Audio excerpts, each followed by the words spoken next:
Hello my fiery friends, the Infernoman here with our budget deck tech for you today. And for today's deck tech, we're going to be playing this wild pile of enchantments we call Shrines 2022. Now granted, this deck was already created, but once we confirmed that we were going to Kamigawa again last year, I kind of had to hold off in the hopes that we were going to get a couple more shrines, and the wait was well worth it.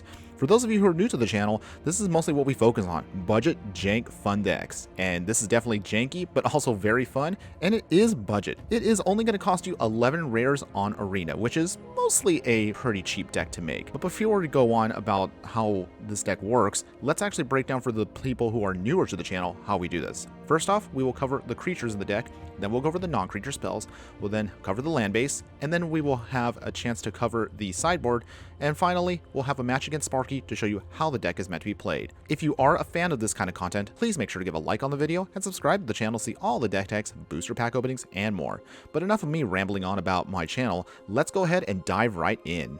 Alright, so to begin, as you kind of see right here, we're utilizing our enchantment creature shrines. Now, I do want to point out real quick, do not make the same mistake I did, because that actually cost me a couple matches. But these are actually shrines that are the enchantment type, not the creature type. So these actually all are creatures that don't have a creature type. I know, I think that's the only cards in, these are the only cards in Magic that actually have that. That's weird, isn't it? But in any case, so Lost Wisdom, this is going to help us mill our opponents. Boundless Vigor puts +1/+1 counters on a shrine that we control. Ancient Wars will allow us to deal damage to a target player or planeswalker. Shared Purpose just lets us make spirit creature tokens. And Hidden Cruelty, we will actually have 2 copies of this, is going to allow us to destroy a target creature with a toughness of X or less. But you notice that these ones trigger at the beginning of your end step and you have to pay 1. So these ones are not going to be the best ideally to put at the beginning of your first main phase. You want to try to throw these down on your second main phase to at least protect them from being destroyed. But obviously these need to synergize with the other shrines. So let's actually now go over to the non-creature spells and talk about those shrines specifically. For your non-creature spells, I'm actually going to make this a little bit simpler today. We're going to break this off into just what the main portion of our deck is, i.e. why we're even playing this, and then we'll go over the other support non-creature spells. But basically, here are all the shrines for you. You're going to have a Sanctum of Tranquil Light, the Hoden of Cleansing Fire for the whites. For the blue cards, Sanctum of Calm Waters, Hoden of Seeing Winds. For the black, Sanctum of Stonefangs, Hoden of Night's Reach. For red, Hoden of Infinite Rage, Sanctum of Shattered Heights. For green, Sanctum of Fruitful Harvest, and the Hoden of Life's Web, with of course the grand jewel of the whole thing, Sanctum of All, which is why we're even doing this. But in any case, going over these real quick, remember that again, all of your shrines will just get more stronger for every shrine you control. But because we have so many shrines now to play, you really only need 1 copy of each. Sanctum of All can still pull out those cards if they get tossed in the graveyard, or if they're still deep inside your library. So don't be afraid of the fact that it looks janky to have 1 of each, but trust me, this is how it's going to work. First off, the Tranquil Light just helps us tap a target creature. Cleansing Fire just helps us gain life. Calm Waters and Seeing Winds are a little bit the same, except Seeing Winds helps us draw more cards. Calm Waters is exactly the same, however, it lets you choose if you want to draw or not. Stonefangs just helps us gain life and drain our opponent. Night's Reach forces our opponent to discard. Infinite Rage just lets us deal damage to any target. Shattered Heights lets you deal damage to target creature or planeswalker. Fruitful Harvest just lets us ramp. Hodens of Light's Reach just lets us also make colorless spirit creature tokens. So for example, when you do get Sanctum of All out, you're going to want to make sure that you pick the right ones. Remember that the Hodens, their abilities trigger at the beginning of your upkeep, so when your turn is about to start. For the Sanctums, these ones will trigger at the beginning of your pre-combat main phase, i.e. your first main phase. So remember that Sanctum of All's ability will trigger at the beginning of the upkeep, so make sure you're picking out the right shrine for the right time. It might be hard, and I'm not going to lie, this is actually probably one of the biggest challenges to this deck, is knowing which one to pull out when you need it. But it will take time and practice. But trust me, once you get this going, it snowballs out of control and you will be overwhelming your opponent. But in order for us to make sure that we can get our shrines out when we need them, let's now talk about part 2 of the non-creature spells. Now, as for the support non-creature spells, it's basically 2 parts. Attune with Ether and Cultivate just help us ramp and just get out our lands on time. 4 copies of Root Snare and a single copy of Settle the Wreckage to ensure that we can protect ourselves from aggro decks and make sure that we can buy ourselves time to build up our shrines. Now for the good news and bad news regarding lands. The bad news is we are 5 colors, so we're just going to have a pile of them and it might be very hard for you to get the land you need when you need it. However, the good news is even on a budget, there are a couple ways you can get around this. So obviously, besides your basic lands, here's what you want to focus on to ensure that we can fix our mana base. A single copy of the World Tree will help us get there as long as we can get out 6 lands. Our Ether Hubs, remember that Attune with Ether we just talked about? I love this card. It's really nice. In any other deck, Ether Hub would basically be useless. but thankfully, because of that attune with Ether, we can now utilize it to help fix our mana base just a little bit, at least until we get the World Tree online. Other ways we can just do this, we're going to be utilizing Fable Passage and a copy of Field of Ruin just to ensure we can get something that our opponent might have out of the way. Mostly it's going to be for the creature lands. Now, as for your sideboard, your biggest weakness in this deck is fighting against control matchups. So to ensure that we can fight them, well, we're going to be utilizing copies of Destiny Spinner to prevent our spells from being countered, since we are mostly an enchantment deck. Dovin's Veto is here to ensure that we can defeat their counters. Fracture to blow up their Planeswalkers, Artifacts, Enchantments. And if you are dealing with actual creature-heavy decks, you can sideboard in a couple copies of Wrath of God. And of course, if you're dealing with any graveyard shenanigans, Soul Guide Lantern is always your go-to. But there you go. That is your sideboard, everybody. All right, let's go ahead and have a match against Sparky to show you how the deck is meant to be played. Alright everybody, here we go. Shrines 2022. So what you're going to want to try to have in at least your opening hand is at least some way to either ramp or start fixing your draws to ensure that you can get to what you need. And you can see right here, this is okay. Root Snare will at least give us some time. The Sanctum of Fruitful Harvest, we can get out and start getting our mana set away. Hoden of Seeing Winds is going to be a little on the slow side, but let's keep this and see what happens. Not too confident about this, but even so, let's just see if we can make it work. We're going to attack that Fable Passage. Let's get our green source out ASAP, of course. Forest, all right? And we got another forest. I guess that's good, too. Okay, so also the good news is we have a tune with Ether, so that we can start building up on all of our basic lands. So that's what you're going to want to do right now with the draw you have. Start building out everything you need. We don't need the Root Snare or the Sanctum of the Fruitful Harvest right now. We also have a Fable Passage, but we're going to wait since we already have 4 lands. So with that, let's hit the tune with Ether. Let's get out our blue source that we're going to need. Get a little energy that we can use to cheat on stuff later on. Island comes out. All right.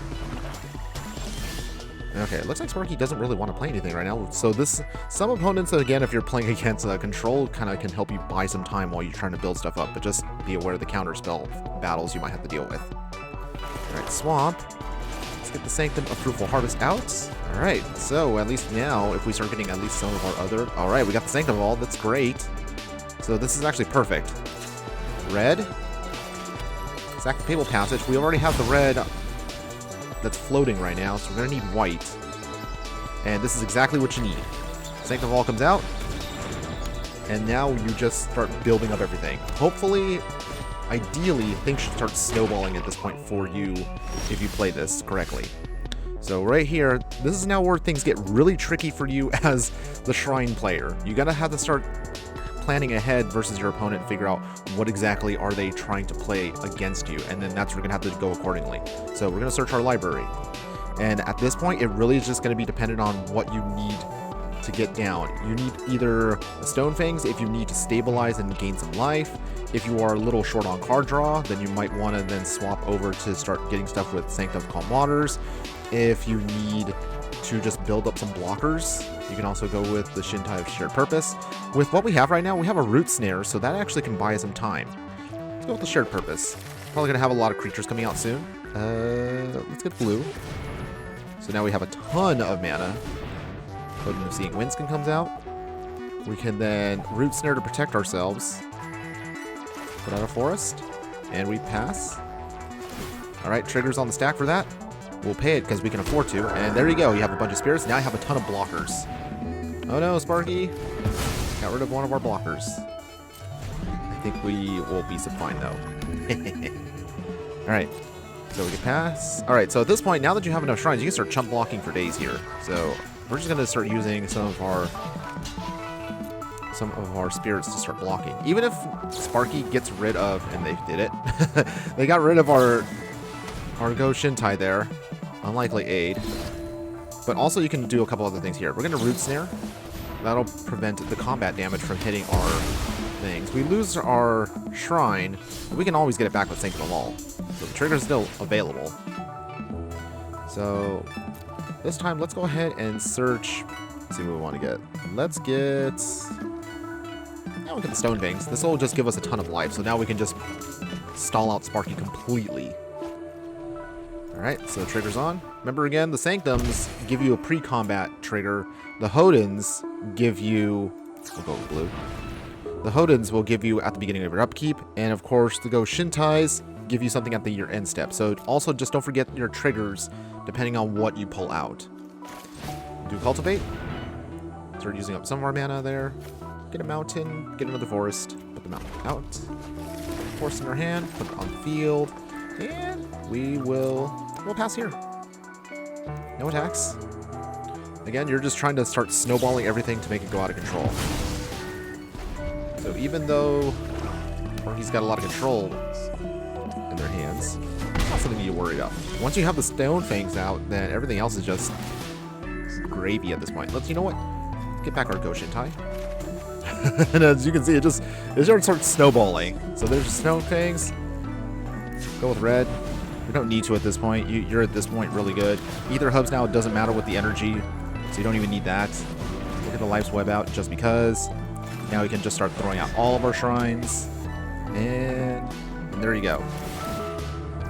Remember, now that you have enough shrines out, just don't forget again, your Sanctum of All actually will trigger double. So this is now where things start really getting out of control.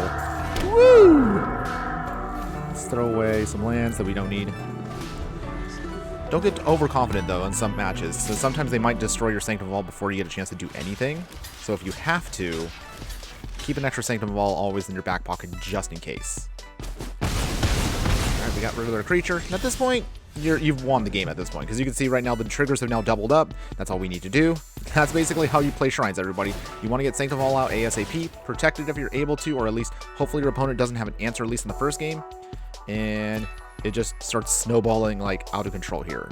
So with that, it doesn't really matter. So put out that. Double triggers. All the cards that we need but don't need anymore. Woo! And there's the other triggers. All right. There you go, everybody. Hopefully you got a chance to enjoy that. All right, that's not too bad right there. Shrines 2022, everybody. Now, if you've made it this far into the video, shout out to those of you still watching. You are my true fiery friends. And to reward you for that, we're going to be covering now the upgrades to the deck. So as you can see, we have quite a few changes that we've made in order to ensure that we can make our plan more successful. Some of the biggest weaknesses, of course, of the deck was the mana base. So as you can see, we got rid of quite a few of our basic lands and we added in a ton of shock lands and pathway lands. My advice to you is that try to get at least one of each. So this way you have enough to go around, with a big focus, of course, on forests. We also have a couple triumphs that we can also squeeze in as well. Also, these are good in the mid to late game because obviously they cycle. Keep the world tree. You can keep the Fable Passage if you want. If you even want to, you can even shave one Fable Passage down and instead add in a second Field of Ruin if you feel like you're dealing with a lot of creature lands out there. As far as the main part of the deck, because we've changed the mana base over for a lot of non-basics, we're going to be utilizing instead Commune with Spirits over Attune with Ether, which also helps us get an enchantment out of our deck by digging 4 deep. Other options that you want to then switch to is use Growth Spiral instead of Cultivate. Growth Spiral is at instant speed, and also we can throw out any of our lands onto the field, which is also really nice. You kind of notice that I shaved away some of the extra shrines. This is just squeezing room for 2 more cards in the deck. We also trimmed out, FYI, 1 extra Root Snare to make room for Sithis Harvest Hand.